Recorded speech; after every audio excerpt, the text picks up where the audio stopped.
in 1 Thessalonians. I got a reading behind me here. Kathy, if you guys can take care of that, I'm hearing an echo of reading behind me. Maybe it's the monitors.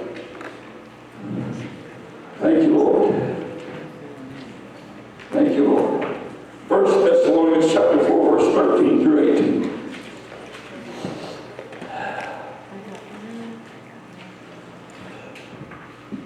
Hallelujah. That's better. Okay.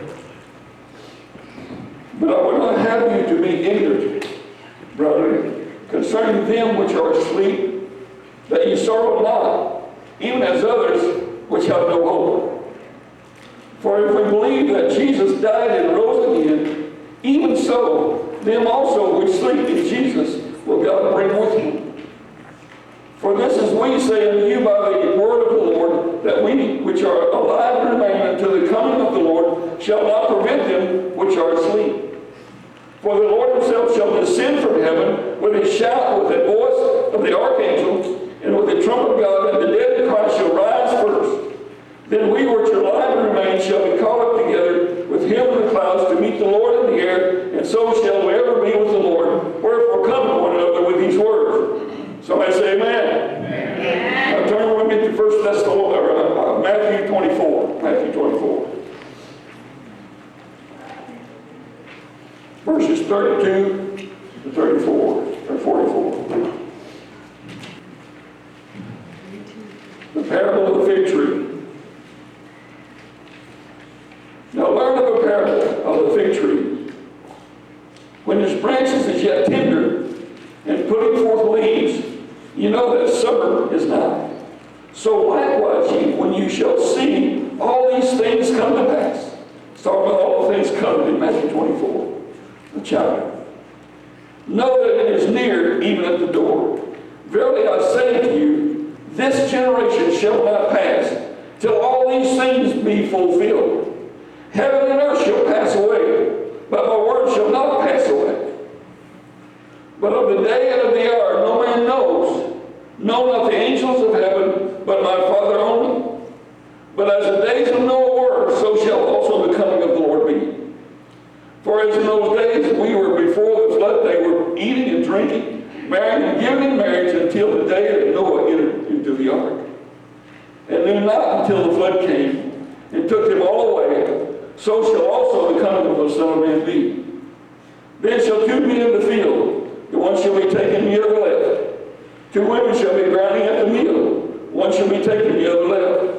Watch therefore, for you know not what hour your Lord doth come.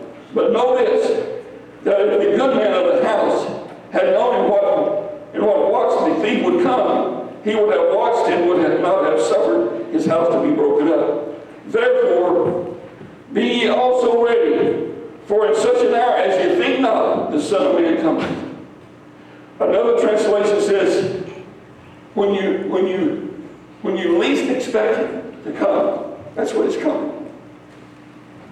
When you think about this scripture, ever since the apostles first heard and understood that Jesus was going to be crucified, hung on the cross, put in a borrowed tomb, and rise the third day, and ascend back to the Father, as soon as they knew that, they began to question Jesus, when is your coming?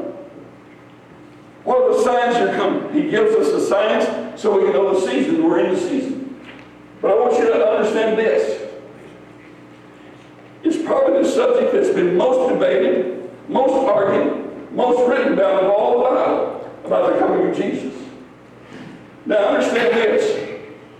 Jesus could come for any one of us before this day is out. Amen. That's one coming. One day he's coming back to catch away his saints, the church, the rapture of the church. And one day he's coming back and making his second appearance to rule and reign on this earth for 1,000 years. These scriptures I gave you today apply to all three of those situations. It says, be ye ready, for it comes when you least expect it. Amen. Now, for the unsaved, they don't know, they're not expecting. They least expect him every day because they don't know. See? But he's talking to the church today. Amen. He says, when you least expect it, that's when he's coming. So this question that's always been since the beginning of the church about when is Jesus coming, I gave the answer. He's coming when you least expect it. Amen. So, that brings us to the point. See, what is the Bible really trying to tell us here? That person that's in the church claiming to be a Christian, when they're looking at pornography on their computer, that's the moment when they least expect it. Amen. Come on, somebody. That person that climbed into bed with someone that they weren't married to is the time when they least expected this coming. Amen. That person that just lied on somebody experienced a moment of time when they least expected it to come. We're going to get down to where the rubber meets the road today. I'm talking to the church. I'm talking to people that even are regular in church. Do you realize this year there have been a multitude of church leaders, pastors, evangelists that have been busted for viewing pornography? Some of them fell out of the ministry. Some of them repented and got it right. See, but the point God wants us to understand is this. The things we do that are displeasing to God, the things we do that are sinful before God, when we're doing them, that's the moment when we least expect it to come. And the Holy Spirit is trying to wake up the church to get us to understand that truth. I just read to you, He's coming when you least expect it. Amen. He's speaking to me, He's speaking to you, He's speaking to the church. He's not speaking to the sinful world. He's speaking to His bride. He's speaking to the church of Jesus Christ. So the things we do that draws our attention away, the things we do that occupies our mind, the things we do that allows us to move into a sinful act, that's the moment when we're least expecting God to come. And the Holy Spirit's trying to say, hey, wait a minute. We need to have a new God conscience.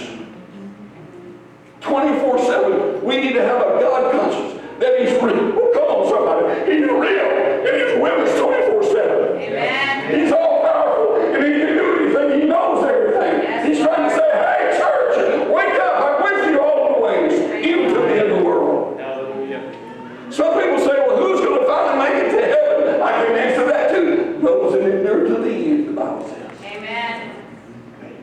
But today, the word He wants us to hear and to receive is in those times. Christians, I'm talking to Christians. In those times when we allow ourselves to be distracted, to drawn away into doing sinful acts, whatever it is, that's the moment He's pointing to. That's the moment that you least expect God to come. That's it. So He's trying to get us to refocus today on Jesus Christ and Him alone. Praise God. The Word of God.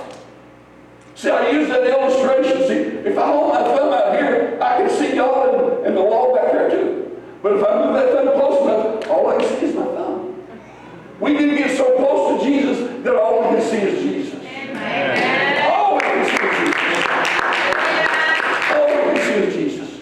24/7. And have such a strong God conscience that we're always aware of what we're doing before we do it. Amen. So we don't fall into those temptations.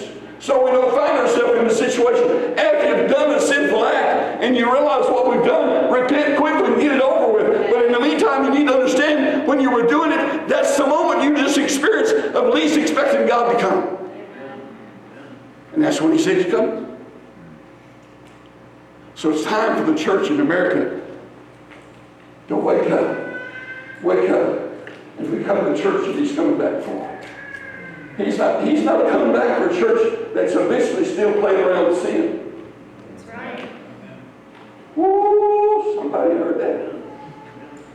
See, He's coming back for a church without spot, without wrinkle. Amen.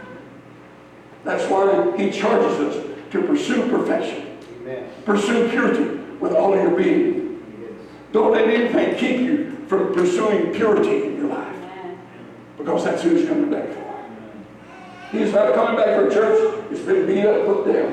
But He's coming back for a church that's dancing and shouting and rejoicing in the presence of the Lord. Amen. What we heard this morning from Sarah was trying to encourage us to do that. Yeah. See, I want to recommend something to you.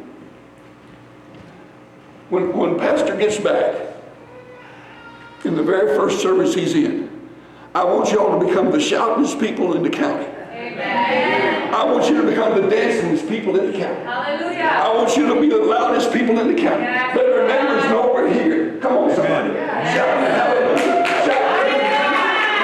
Let the world know we're Christians. Amen. Praise God. Not ashamed of God. So you need to understand, whoever's doing the ministry, we need to hear from you. Yes, Lord. The worship team Yes. need to hear from you. Yes. That's an encouragement to them. Yes, Lord. It excites them, and when they get excited, maybe someone's up and catching them. Amen. It's contagious. You can just try it. Amen. See? But I want us to become more Pentecostal. Come on, somebody. Yes. Not afraid to stand up and shout hallelujah. Not afraid to get up and run these aisles. Not afraid to get up and give a testimony. Not afraid to say Jesus is my Lord and Savior. And I ain't bashful about it. I ain't ashamed of it. Amen. See, Praise God. we need to become so Pentecostal that when the Spirit moves to here like a wave, we need to move just like it does. Amen. Because the best is yet to come. Amen. The best is yet to come. Amen. Only God knows what it's going to take to wake up the church across America. Yes. But He is going to do Yes, Lord. Amen. it. And when it happens, we're going to see the greatest revival the world has ever seen. It's going to sweep across this nation like a wildfire. I'd rather have a wildfire than no fire at all. Amen. We need to become a shouting church. We need to be a church that's not afraid to worship and not worry about what everybody around you might think. Who cares? Amen. It's about you and Jesus. It's not about anybody else. That's your moment. That's your moment. So the Word of God is trying to get through to us today on this point. No matter how close we may be to the Lord, we're still human, and we have a nature. We have a spirit. And the enemy is working to try to draw that away at all times. He's trying to get us to look to the right and left. He's trying to get us to look at the things of the world. He's trying to look at the conditions of our country, and they're bad. We need God's help. But here's the thing. The bottom line is this. God is still God. Amen. And He will have the last say. So why don't we just become the people that He's called us to be? Why don't we just do that? Why don't we just make up our mind to be completely washed in the blood, Pentecostal, holiness, filled with the Holy Ghost, on our way to heaven? Why don't we just do that? Amen. All these things that have held us back, we just need to cast those things off to the side.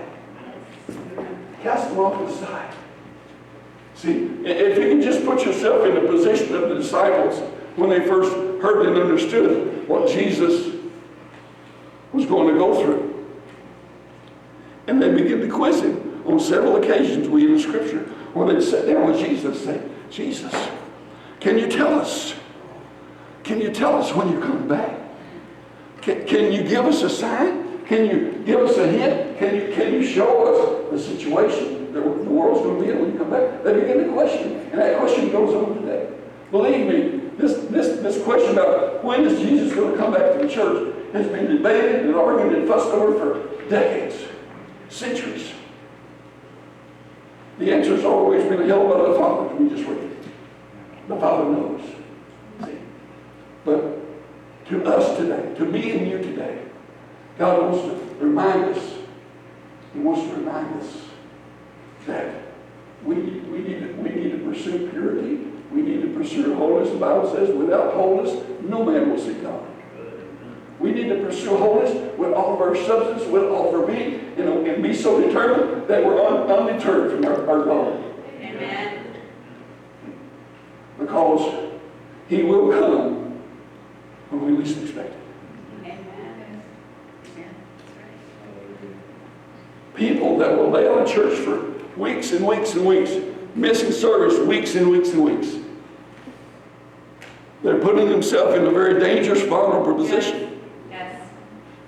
They are weakened. They're in a weakened condition. And easier to be tempted of the devil. to fall into sin. But all those things that church people can do in America, that's sinful, that's displeasing to God, that's what the Scripture's talking about today. In that moment, in that time, when you least expect it, that's when He's coming. Amen. Yes. That's when He's coming. So we just need to be so keenly aware of that. Have that inner focus 24/7. Have a God consciousness that, you know, I need to work a little harder so I don't do those things anymore. I need to do everything I can do to be delivered from that thing. I'm not going to name any names, but there's a pastor right here in the valley, one of the big churches right here in the valley. Just a few weeks ago, his son was a youth pastor in his church. And had about 90 kids in the youth group doing good. But he come to find out he's hooked on pornography. Such an embarrassment to mom and dad, such an embarrassment to the church. And rather than confessing and repenting, he just disappeared. Nobody knows where he's at. Because he was found guilty. And Jesus died so that we would be washed in Him. Amen. You know what? When you're forgiven by Jesus, you're forgiven. Yes. When you're free, you're free. But He's missing now because he's so embarrassed. He was found out. And it's not a surprise because it goes on in many cases across the country. Pastors having affairs with their church secretary, all kinds of things. It's that moment when the temptation becomes so great, it becomes stronger than your faith. Yes. Yes. And they fall into sin. And that's the moment God's saying, I'm coming when you least expect it. When you least expect it.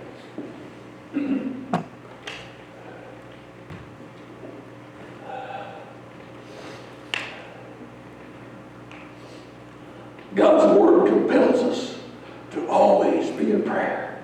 Stay in the Word. Stay close to God. Do good works. Consistent in church. Keeping the Sabbath. Have our priorities in line with Scripture. Serve Him all your lives. Pursue purity. But we get complacent. See, when it gets so easy to go spend the day on the lake when you should be in church, you just stepped into a dangerous area. When it gets so easy to go and party with everybody else because everybody else is partying, you just stepped into dangerous ground. Because you weakened yourself and you made yourself more vulnerable. And the enemy works for the enemy. He's trying to draw you into that place of complacency so he can get you to sin. Because when you sin, he's got something to beat you up with. But if you've been saved, he can't use the past to beat you up with. He uses that thing that's so fresh in your mind that you just did. See, and the Holy Spirit come along and convict you. But the enemy will use that thing you just did to beat you up for the next week if you let it. But what God is saying, His blood is sufficient. Amen. His blood is sufficient. His blood washes away all our sins. He makes us white as a driven snow. One more time, all over again. How can His red blood wash us and make us white as a driven snow? Because it's the blood of Jesus. It's the blood of Jesus. So He's warning us. He's warning us, Christians.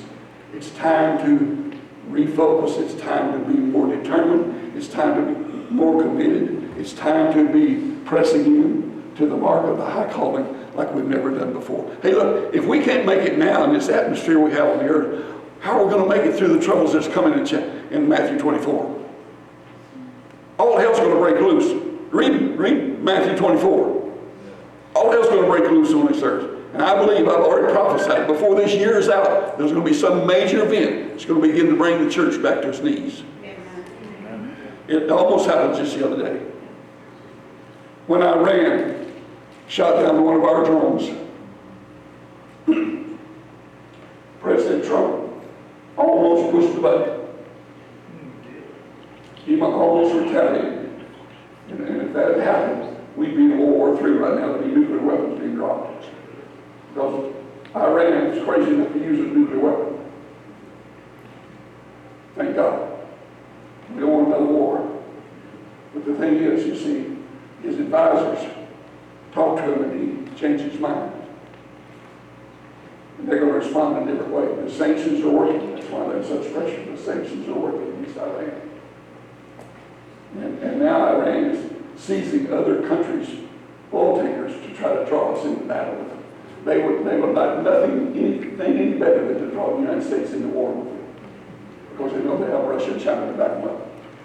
What am I saying? We live in perilous times. So church, from my heart to your heart, I want to say this. Let's wake up and refocus on Jesus, His Word and prayer like never before. So that we can get as close to Him as humanly possible. Yes, Lord. So that we are less tempted, we're less vulnerable to fall into sin. Yes, Lord. And find ourselves in those moments when we least expect Him to come. He comes for you or I, or the church.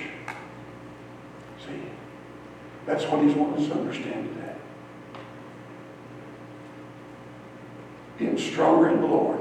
The Bible says, be strong in the Lord and the power of His might. Amen. So we don't be tempted into sin. Amen? Amen.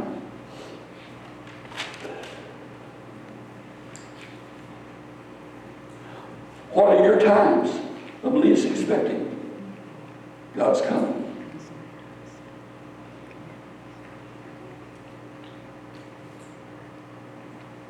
You know, there's a thing that people lust after all kinds of things. There's sexual lust that goes on every day around this world. There's people that lust after wealth, they lust after a better job, they lust after all kinds of things. And the things that we need to live on this earth and be successful are the things the enemy can influence us easily on. Like, you know, George just gave a testimony. He was out of work for a month. Money was running short. He needed help. God came along and gave him help. Amen? Which is, when you're out of work and you're needing work, and George is a man of God who wants to make a living for his family. See, that's the time when the devil's going to come along and say, well, why don't you just do this? Like Job, his wife says, why don't you just curse God and die? Just curse God and die. You've had it. So, thank God Job was strong enough. He said, I'm not going that way. And God restored it even more what he had. Amen. See? But the thing that is prevalent in the church today is there's all kinds of lust going on. Oh, somebody. Somebody's after somebody else's wife. Somebody's after somebody else's money. Somebody's after somebody this, and the story goes on and on. See? And Jesus said, I died so you don't have to submit to that. I died to come into your life and make you strong enough to say no, in the name of Jesus. Amen. Not my life. Amen.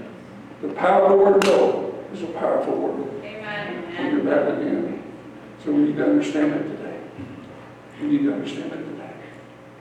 Jesus loves you. Unconditionally. You have a pastor, brother, sister, Banks, that loves you. Yes. Genuinely loves you.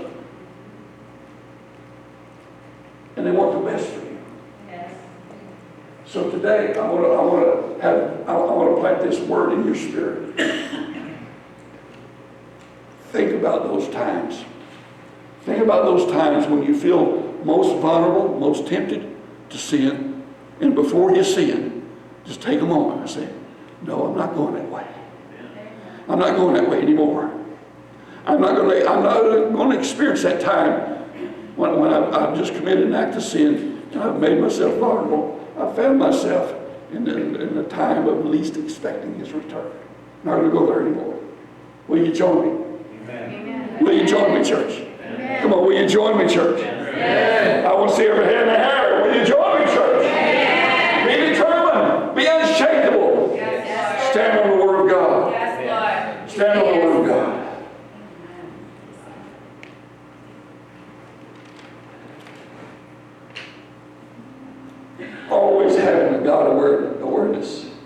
His presence, His person. The person of Jesus Christ is here.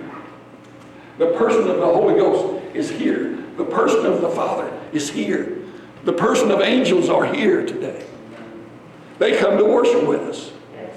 And I think when we had the 2 or 3 people stand up and say what was on their heart, the angels began to clap and dance and rejoice, because that's what we come to do. But we weren't doing it very fully. Hey folks, I'm talking, how very many of you really been in a Pentecostal service? Woo! People get up praying in tongues, running in the aisles and praise the Lord and not being ashamed of Jesus. I hunger for that to go sweep through this church. The Spirit of the Holy Spirit bring Pentecost into this church like a wave. Like a wave. There's many of you here today that have gifts and talents that God would love to use. I want to say this for myself and for Pastor. We need help. Yes. We need help maintaining the grounds. We need help in the church. We have an organization chart and 75% of the positions are vacant. We need help. Get committed to your church. Amen. 2 cents advertisement there. Thinking in godly ways, having a positive attitude, not being drawn off the straight and narrow. A few years ago, there was a bumper sticker that said, WWJD, what would Jesus do?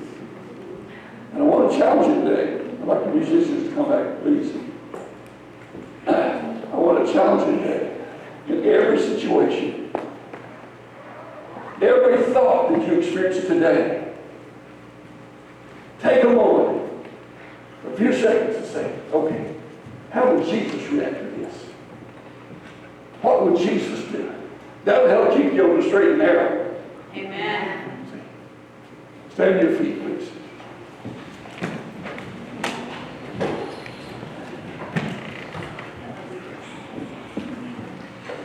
The Bible says that when we confess our sins, God is sure to forgive us.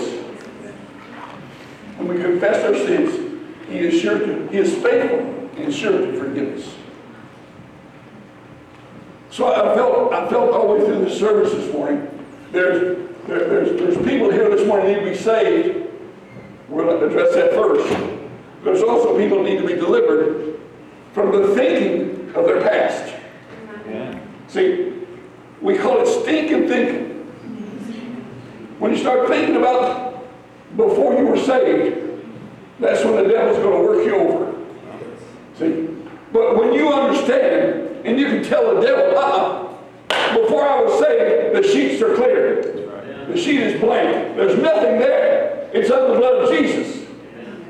The Bible says when we confess our sins, Jesus Himself takes our sins and He casts them in the sea of forgetfulness, never to be remembered against us again. Amen. Then we put up an old fishing sign. But we need to understand that today is all you have. This moment right now is all you have. I don't want you to feel embarrassed. I don't want you to feel ashamed. I don't want you to worry about anything. But if you're here today and you don't know Jesus as your Lord and Savior,